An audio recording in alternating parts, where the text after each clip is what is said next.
Okay, this will be lesson 4 of Crypto Zombies. In the last lesson, we went over advanced uses for like function modifiers and advanced solidity concepts.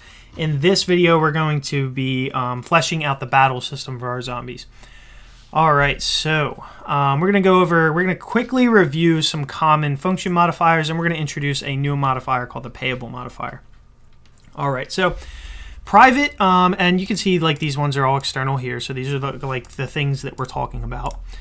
Private means that a function can only be callable inside of the contract it's in itself. So if something extended zombie helper, and we had a private method here, they wouldn't be able to call that method in that contract, the one that extends this one. It would only be able to be called inside here. Internal means that it would be able to be called inside of zombie helper and anything that extends it. So like for instance, anything internal in zombie feeding could be called in zombie helper. So that's the difference between internal and private. Internal you can use between contracts that inherit from each other, and private you can only use inside of the contract. Then we have external, which means you can only call this outside of the contract. So only some external contract could call one of these functions, which is in contrast to public, which public just means you'd be able to call it externally, and also you'd be able to call it inside of any of the contracts that are bundled with this contract here. All right, then we also have state modifiers, things like view and pure. View, what it does is it's basically just the difference between read only and read and write only, I think. So let's see. All right, so we have view, which tells us that by running the function, no data will be saved or changed, right? Like from the blockchain, no data will be saved to the blockchain or changed on the blockchain.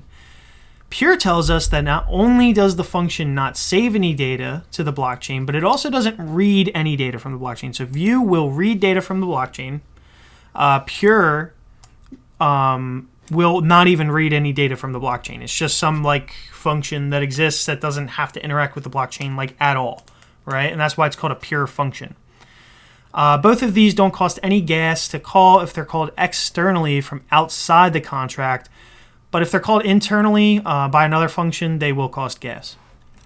And we went over gas in the last video if you're keeping up with the series, and which you should be because all of this code is from the very first video, all the way till now. All right, and then we have custom modifiers. You can see we wrote our own custom modifier here, and we also brought in this other custom modifier called ownable, which is like very common. A lot of people use this. So this is another custom modifier that you could read into there. All right, so let's see what else. They can also be stacked together. So you can see we're using a visibility modifier here, then a state modifier, then a few of our custom modifiers. All right, so let's talk about the payable modifier. Payable functions are part of what makes Solidity so cool and Ethereum so cool. It's a special kind of function that can receive ether. So imagine your function. If you've written a lot of code, imagine if you wrote a function that could be paid. Like if someone would send money to your function and it would need it for that function to execute. So if someone shows up on your website and they want to run some function, they need to send you money to do it. And that money in the Ethereum world is called ether, right? Now you can't just there's no such thing as a function on the internet that takes US dollars or even Bitcoin to run, right? So Bitcoin doesn't have this either, and it's kind of really one of the core ideas of smart contracts, right? Because a contract can hold ether. Remember, a contract, when instantiated on the blockchain, it has its own address, and I'll be getting into that in a minute. All right, so they're saying this allows for some really interesting logic, like requiring a certain payment to the contract in order to execute a function, like I said. So we have a new, if you remember from the other videos, we have message.sender, and that's the address calling our contract. We also have message.value. These are like meta values that come along with, like anything message dot and then whatever it is. These are like meta values that come along with the caller, whoever called our contract. So message.value, this is how much money or how much ether you sent the contract when you called. Now this function buy something, it's marked payable, and you're gonna need to call it with 0.001 ether if you want to run the method transfer thing. Otherwise, this require statement will throw an exception. And you can see that we're passing, another meta value here called message.sender, which is just your address. So we're transferring something, it doesn't even matter what this function does, to your address, the thing that called this function, right? As long as they pass the right amount of ether.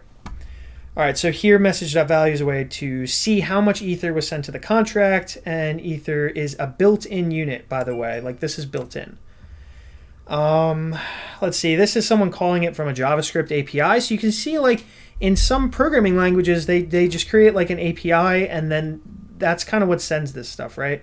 So we say from web3.ethereum or .eth default account, and then we have web3.utils two-way, and then you'll pass whatever amount of ether you're sending, right? Not Ethereum, we call it ether, right?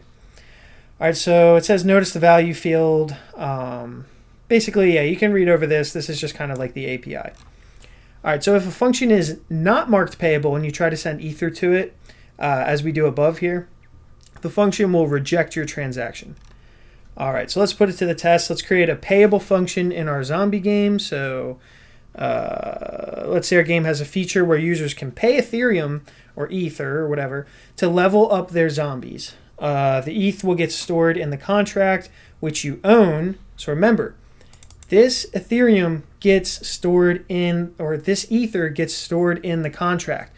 When a contract is instantiated on the blockchain, it has its own address, right?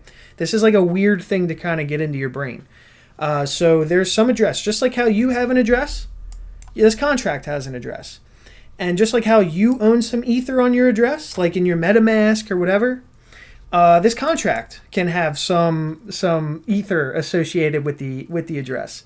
Now, you're saying, like, okay, you created a game, and if people want to level up their zombies, what they can do is they can just send you some amount of ether to this contract address. They're not sending it to you. They're sending it to the contract. So the contract is holding whatever ether is sent there.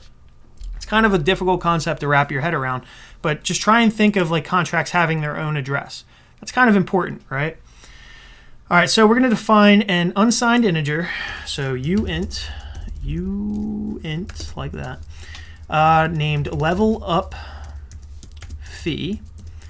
And we're going to set that equal to 0.001 ether, like that. And now we're going to create a function. So this function is going to be called level up. So we're going to say function level up fee, like that. And does it take anything? It takes in an unsigned integer called zombie ID. All right. It'll be external, payable, like that. And let's see, so we're going to have require that message.value is equal to level up fee. We could basically just take this, like that. And then what we'll do is instead of that, I mean, that's what that equals, right? So we can just do level up fee, which is a global variable. All right. And the function should first require, yep. Then it should increment the zombie's level, and we can basically just take that here. All right, so let's do this and put a semicolon, and that should be it. So we're checking to see if the right value is passed, and then we're going to increment your zombie's level because you paid the function, you've paid this contract what it needs to level up your zombie. All right, let's see. We got something wrong here. Level up fee. What did I call it? Function level up fee. They have fee. Oh, yep. It's because it shouldn't be fee. It should just be level up. All right, so chapter 2, withdrawals. In the previous chapter, we learned how to send ether to a contract. Remember, I can't stress this enough. The contract is holding onto that ether. Nobody holds that ether but this contract. It's kind of just out on the blockchain. This address has, you could look up this address on the blockchain and it would hold all of that ether until, and this is what this is going to be important for, until the owner takes it out of the contract and pays themselves, right? Now, like the owner could do this, or whoever could do this, but just remember that that's how this person is getting paid. They're going to the contract and then they're going to call this function called withdrawal. All right, so I'm going to break down this withdrawal function for you here. Let's see. I guess they break it down, but I'm going to try and make this a little bit, I guess, more intuitive by going through this ownable and all this kind of stuff. All right, so remember, zombie helper is extending zombie feeding. Zombie feeding is extending zombie factory. Zombie factory extends ownable. So that's why we have access to this stuff, right? That's why we're going to have access to only owner, the modifier, and owner, the function, right? Why is that? Okay, so we have ownable.sol. Remember, it's extending ownable, the factory, right? So that's what that is there. Now, what does this have? It has underscore owner, which means that we have access to that. It means we have access to this owner function that just literally returns owner. That's all it does. And then also the only owner modifier, which requires is owner, right? Or else it throws a exception. And what does is owner do? It makes sure that message.sender is the guy who instantiated this contract. All right. So remember, this is like a backdoor for the owner, the guy who made the contract. And right now, the only person who can withdraw Ethereum from this contract is the owner. All right. Now, remember too that the owner is address private. It's not payable. So this is what we have to do to cast the owner as payable. We're going to just have to say that address payable owner is equal to, and then if you, I guess you do this on the uint160, somehow it makes it payable. This is not something I fully, have wrapped my head around, but basically this, you can see this. This is basically how you would get that. You would get an owner variable to be payable. All right. And then we have owner.transfer address this.balance. What is that happening? Let's break it out like from inside out, okay? So this, what is this? What is this, right? And this is something that's difficult for, I think, a lot of people who are getting into programming to understand what this is. This is referencing the instantiation of, in programming, the class, or normal programming, the class. In Solidity and smart contract programming, blockchain world, right? It's talking about the instantiation of the contract. So the instantiation of the contract cast as an address. Give me the address that was given to the contract when it was instantiated on the blockchain. That has a property or an attribute called balance. Transfer that balance to the owner. Okay, that's what's happening here. So when I instantiate this contract, it's given an address. So I get the address off of the contract, I get the balance from that, and I transfer that balance to the owner. And now he has all of the money that was locked up in this contract. Otherwise, all of the money just lives in this contract. All of the ether just lives in this contract. All right, so that's my way of explaining this. They say something about like casting an integer type like uint60 to an address produces an address payable. Yeah, I mean, you could. I would recommend just reading about that a little bit further, just to get a full understanding, if you want to. And I think I explained this basically the best that I could. Just remember, I guess they're saying like, so if 100 users paid 1 ether, remember, to the contract, address this.balance would equal 100 ethers. So if 100 users gave 1 ether, separate people, this contract would then hold all of the ether that was given to it. All right, so again, we went over transfer. This is just some interesting things that you can do with it. Remember, message.sender is like, the address that's calling the function, but you can look into these here. But let's put this to the test. So we're going to create a withdrawal function in our contract, which should be identical to the get paid example above. So we're literally just going to take this and we're going to copy and paste it under here. So this is how useful this function is like you could basically just kind of copy and paste it as long as you're using the ownable deal here. And I think we went over that in the second or third lesson. All right. Price of Ether has gone. This is something that really you should note, right? Just not so much the volatility of crypto, but just the volatility of like money in general, like whatever, right? Like Ethereum goes up mostly. Like since it was released, I mean, sure, it's gone down, but the trajectory, at least to today's date, it's usually just goes up in a very, parabolic fashion, right? So it's gone up 10 times in the past year. So while 0.001 Ether is about $1 as the time of this guy's writing this, if it goes up 10x again, I don't know what it's worth right now, but I'm almost positive 0.001 Ether is not $1 right now as I'm making this video. But if it goes up 10x again, 0.001 Ether will be $10. And if it goes up 10 times again, it'll be 100, 1,000. So should it cost in the future $1,000, $10,000 to level up our zombie? Well, this is where decentralization kind of has to take a back seat, right? Or even immutability has to take a back seat, right? So now we're getting rid of the immutability, which is the fee of leveling up. And we're also getting rid of some decentralization and creating a backdoor for ourselves to change what the level up fee should be. So you're going to see that as I write this function.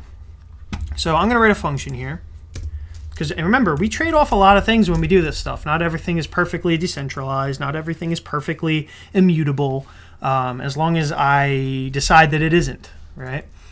I could decide that it was if I wanted to, but we're not doing that here. So we're going to create a function called setLevelUpFee.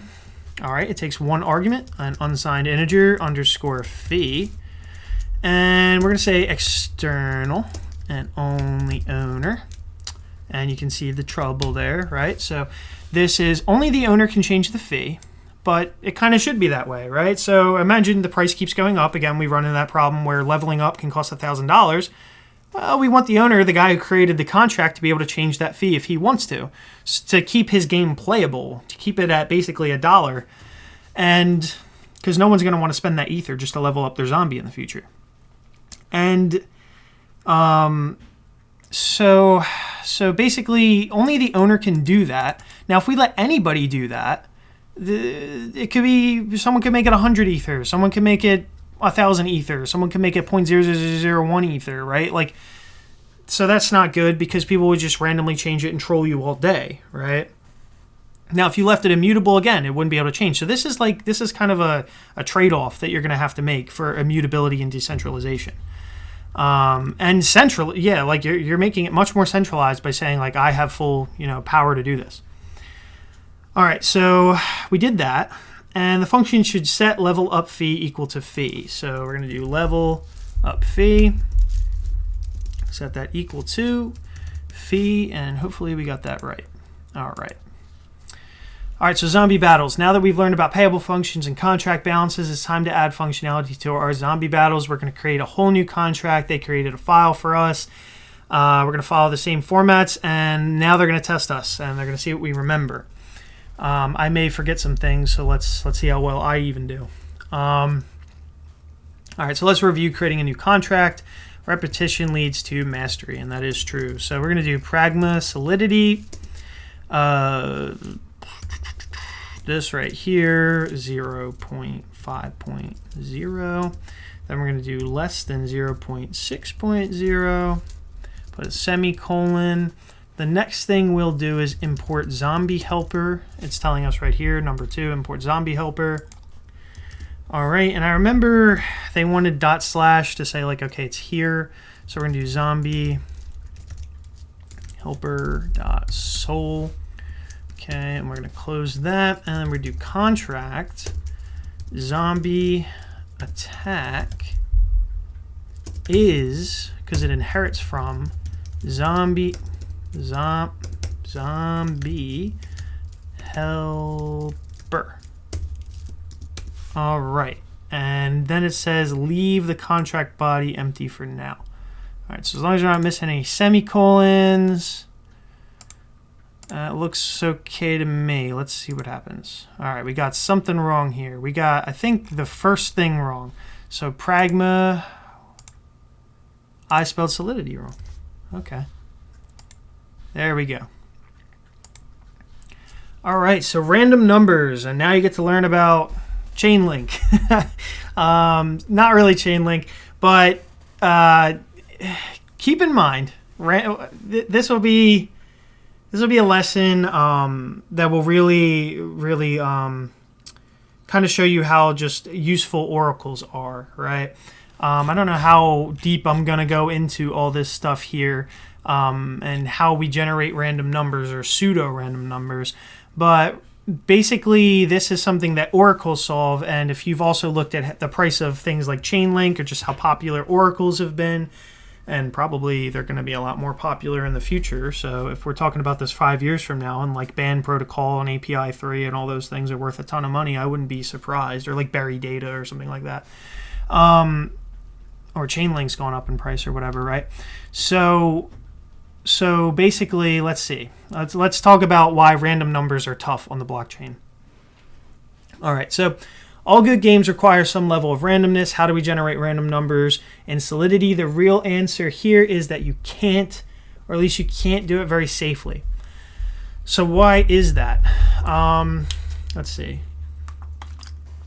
Random numbers generated via Catch Act 256. And we went over Catch Act 256 a little bit earlier. And it really is our best way to do randomness in Solidity without making some external call. So we could do something like the following to generate a random number. So what's happening here? We have some ran nonce. Now, nonce stands for number only used once. And this ran nonce, right? Every single time this contract's called, it's just gonna be plus, like just forever, right? So while it's starting at 0, it'll keep increasing forever, right? And that means it's only used. That's kind of like the idea of it's only used once. So we're gonna use that. We're gonna use the time now and message.sender. And we're going to pass all of that to the ABI encode packed, and then we're going to pass that to Catch Act 256. Now, Catch Act 256, remember, because of the avalanche algorithm and all that other kinds of stuff, it's going to give us this totally unique hash, right? We're going to convert that to an unsigned integer, and then we're going to convert it to a number in between, I guess, 1 and 100? Yeah, 1 and 100. I didn't know if that was going to be 0 and 99 or 1 and 100. And that's going to give us our random number. All right, so that's what that does, blah, blah, blah. Now, it's vulnerable to attack by a dishonest node. I don't really want to go too far into why it's vulnerable to, because I just don't, it's kind of out of scope of me just explaining this code and stuff to you. But I recommend you read over this. Really, what you need to understand, though, is that basically you can't do randomness inside your own code. You can do pseudo randomness, and if you don't expect that somebody's going to try to, it's still pretty difficult for them to attack you on this. And if you don't really expect somebody who really cares to attack you, then don't really worry about it. But this is the idea. I think they go over oracles here. Yeah, oracles. So the best way to do it right now that we know of is not to do it this way, because it is vulnerable to this attack.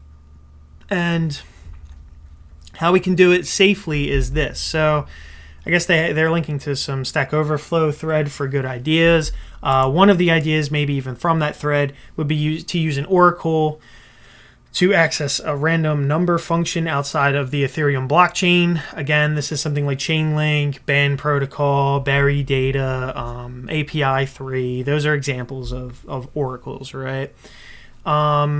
And they can get things like price feeds and all different other kinds of stuff, but they can also give us random numbers off the blockchain. Let's see.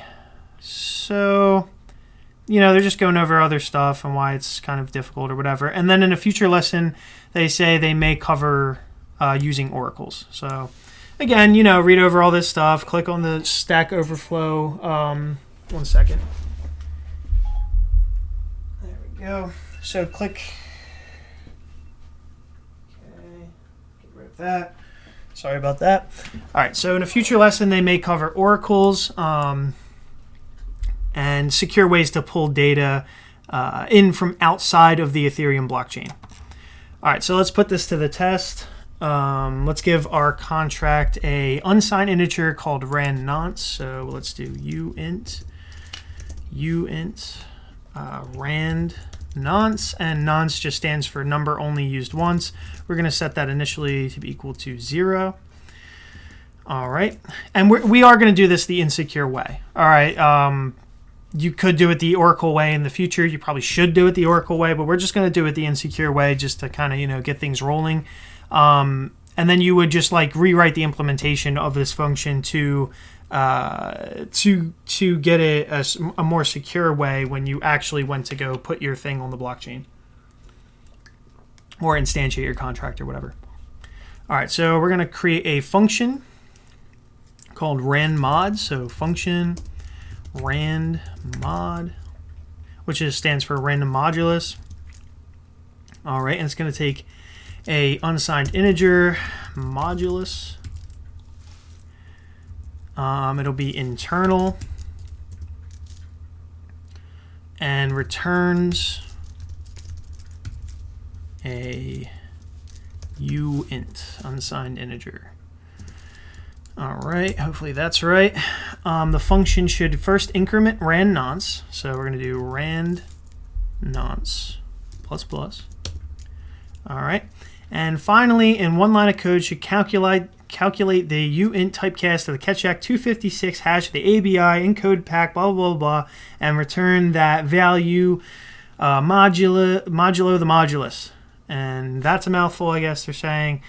Basically, what we need to do is go look up here and just grab this guy.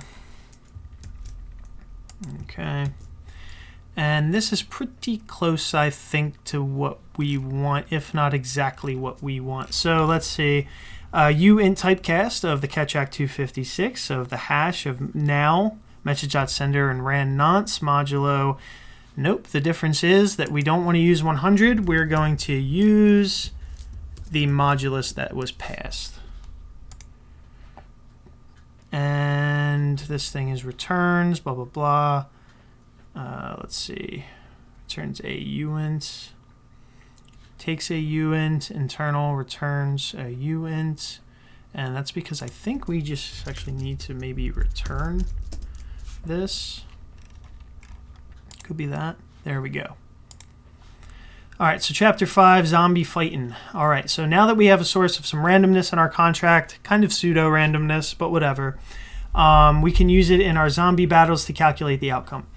Our zombie battles will work as following. You choose one of your zombies and choose an opponent zombie to attack. If you're the attacking zombie, you will have 70% chance of winning.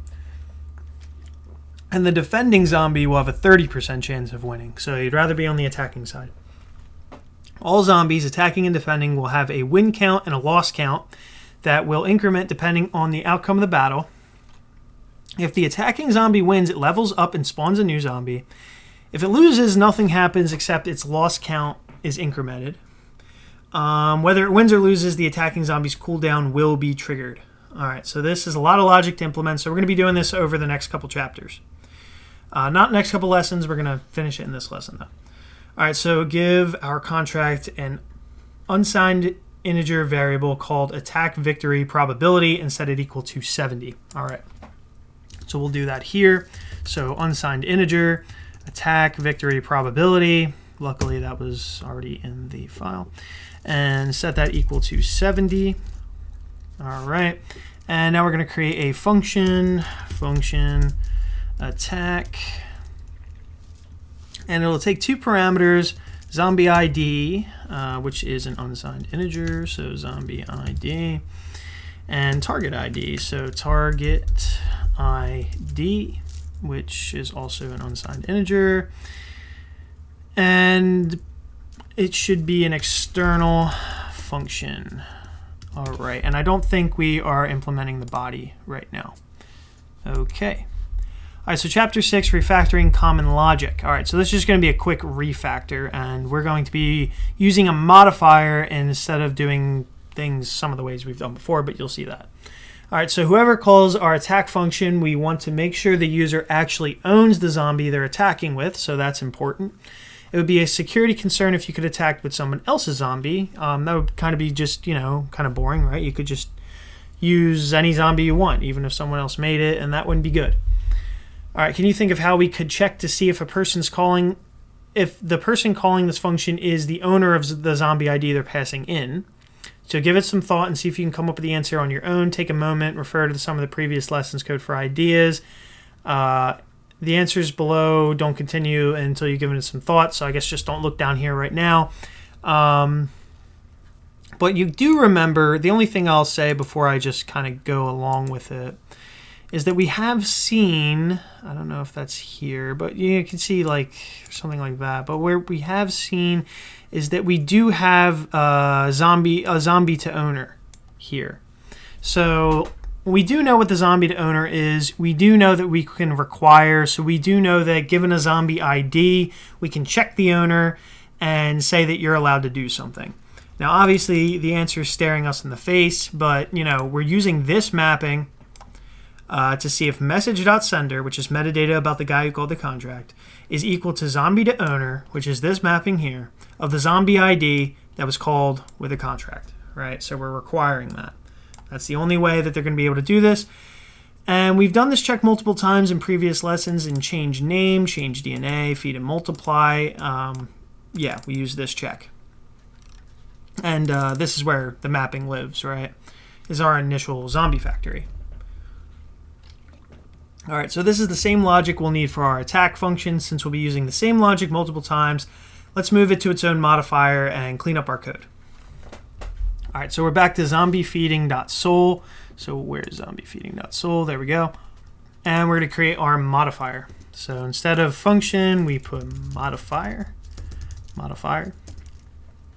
All right, we're going to call it owner of,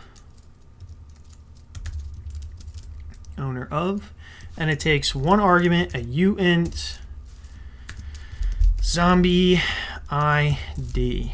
All right, and this thing is going to do that basically, this require right here, which we can just kind of copy and paste. And remember that something that we have to do is this at the end of our modifiers. So that what that really says is, run the rest of the code. All right, so change the function definition of feed and multiply such that it uses the modifier. So where's feed and multiply? So we're going to remove this line here. All right. And we're going to instead add our modifier, which really just gives us the same exact thing, which is owner of. Okay. And we did that, and we did this. Okay, so I think that's pretty much all we have to do. And I'm always missing something. Can we even see? Okay, here we go. So owner of.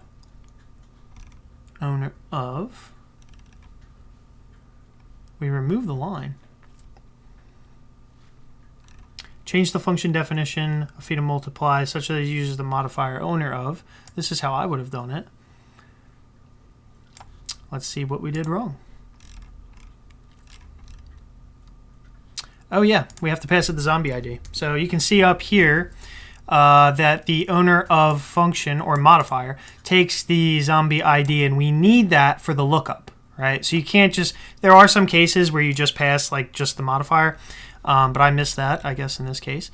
And so this is another time to kind of, explain that these modifiers have access to all of these parameters that are right here, right? So zombie ID, we can use zombie ID too, but zombie ID is not, you see the difference between how this works? So zombie ID is something that is a parameter here, but is an argument here. So we actually have access to it here. So we don't put uint there or whatever. We actually just pass zombie ID to it. So it's kind of like calling this function, like you call a modifier on the function, right? And so that's that there. Okay, so chapter 7, some more refactoring. We're going to basically do the exact same thing. So we have a couple more places in zombiehelper.sol where we need to implement our modifier owner of. So let's go to change name, and we're going to also do change DNA. So this should be simple. We're just going to do owner of. All right. and we're going to pass zombie ID. Okay, and then I'll just copy this. Hopefully I got it right. And paste that there. Every time. Every time. And the reason is because I was too quick and didn't realize that I needed to get rid of the thing that it already does. There's no reason to have this check anymore. Okay. Because remember, that's what owner of does, is that check. All right, so back to attack. Enough refactoring, back to zombie attack.sol. We're going to continue defining our attack function now that we have the owner of modifier to use. So let's put it to the test. Add the owner of modifier to attack to make sure the caller owns zombie ID. All right, so add the owner of modifier to attack. So where is attack? Remember, we don't have to get rid of anything because we didn't even start this thing yet. So owner ID, or owner of, and we're going to pass zombie ID. That should be right. And the first thing our function should do is get a storage pointer to both zombies so we can easily interact with them. All right, so that's A and B here are going to be us doing that. So we're going to say zombie storage my zombie, and we're going to set that equal to zombies underscore target ID. All right, and you remember zombies is in Zombie Factory, and it's the first array we ever created, which is just the instantiated array of zombies on the blockchain. They all live on the blockchain, and that's what we're getting here. And we're getting our zombie from there, the one we passed to the attack function, which is my zombie, and the target zombie that I'm attacking. All right. And we're basically going to do that exact same thing again. So we'll copy this. Okay. And instead of, actually, why did we put target ID there? That should be zombie ID. Zombie ID, right? That's your zombie. And then the enemy zombie is the target, right? So zombie storage enemy zombie equals zombies of the target ID. Remember, zombies, this array that lives on the blockchain has all the zombies. It has the zombie that you own and the zombies that this other guy owns. All right. And we're going to use a random number between 0 and 99 to determine the outcome of our battle. Remember, when you're attacking, you have a 70% chance of winning and a 30% chance of losing. All right, so we're going to, let's see, we're going to declare a unsigned integer called rand and set it equal to the result of rand mod. So rand mod, which is a function that takes a modulus in, so we're going to pass 100 so that it gives us, I guess, a number between 1 and 100. All right. Okay, so for our zombie game, we're going to want to keep track of how many battles our zombies have won and lost. That way we can maintain a zombie leaderboard in our game state. So we could store this data a number of ways in our decentralized application, as individual mappings, as a leaderboard struct, or in the zombie struct itself. And I think I think we're going to go with the latter here. Each has its own benefits and trade-off depending on how we intend on interacting with the data. In this tutorial, we're going to store the stats on our zombie struct for simplicity and call them win count and loss count. All right, so we're going to just add them here. So here we are, I guess, back in zombiefactory.sol. And remember, this is the zombie type, right? All zombies are of this type. They have all of these values. We're also going to be doing some struct packing. So, you can read this here. And why we're, like you wouldn't want to put, again, you wouldn't want to put one uint 16 up here and one far away from it. You'd want to put them right next to each other. All right, so we can take advantage of struct packing. So uint 16 is going to be win count. Okay, and then uint 16 is going to be loss count. All right, just like that. Now that we have our new properties in our zombie struct, we need to change our function when we're creating a zombie. So every zombie that is initially created starts out with 0 wins and 0 losses. So what we're going to have to do is get perfectly inside of these parentheses here, and it looks like right here is where we want to put them. So 0 wins, 0 losses to start with. Okay. All right, so zombie victory. Now that we have a win count and loss count, we can update them depending on which zombie wins the fight. In Chapter 6, we calculated a random number from 0 to 100. Now let's use that number to determine who wins the fight and update our stats accordingly. Create an if statement that checks if rand is less than or equal to attack victory probability. So that's easy. So we'll just do if. Rand is less than or equal to attack victory probability, and if that's the case, something happens. If this condition is true, our zombie wins, so in that case, we need to implement my zombie's win count, so we can probably just do my zombie dot win count plus plus, and my zombie, because remember, your zombie will also level up, dot level plus plus. And we're also going to increment the enemy zombies loss count. All right. And then we're going to run feed and multiply. So after a zombie, attacks and wins, it does a feed and multiply. So we're going to do feed and multiply. And let's see, what does this take? Let's see if we can remember what it takes. Third argument, species. Species is the third argument. We're going to pass zombie. We're going to check zombie feeding.sol, which is this here. Feed and multiply. It needs the zombie ID, the target's DNA, and then it's also going to need a species. Remember, it was like a cat species, I guess, before, or kitty or something like that when we were doing the crypto kitties. In this case, we're just going to have regular zombies, so we won't add the 99 on the end, I guess. All right, so feed and multiply is going to take, I think we decided, the zombie ID, the enemy zombie DNA. So I'm pretty sure we can do enemy zombie.dna. And then we're going to just hard code in zombie like that. Because remember, we're feeding on another zombie. We're not feeding on like a crypto kitty or something like that. All right, let's check that. And again, so we have enemy zombie plus plus. I think we needed to do enemy zombie dot loss count. Like that. All right. So chapter 11, zombie loss. So this was the case that we won. We're going to need another case that we lose. So we're going to need an else here. All right, and let's see. Let's figure out what happens when it loses. In our game, when zombies lose, they don't level down. They simply add a loss to their loss count. And their cooldown is triggered, so they have to wait a day before attacking again. To implement this logic, we'll need an else statement, which I just put there. Else statements are written, I guess, just like this. Remember, there's no other case for an else statement. This thing just happens if this is not true. And we only really have two things. It can be less than or it can be greater than. So it's like, we don't really need to check if it's greater than, right? All right, so let's put it to the test. We have our else statement.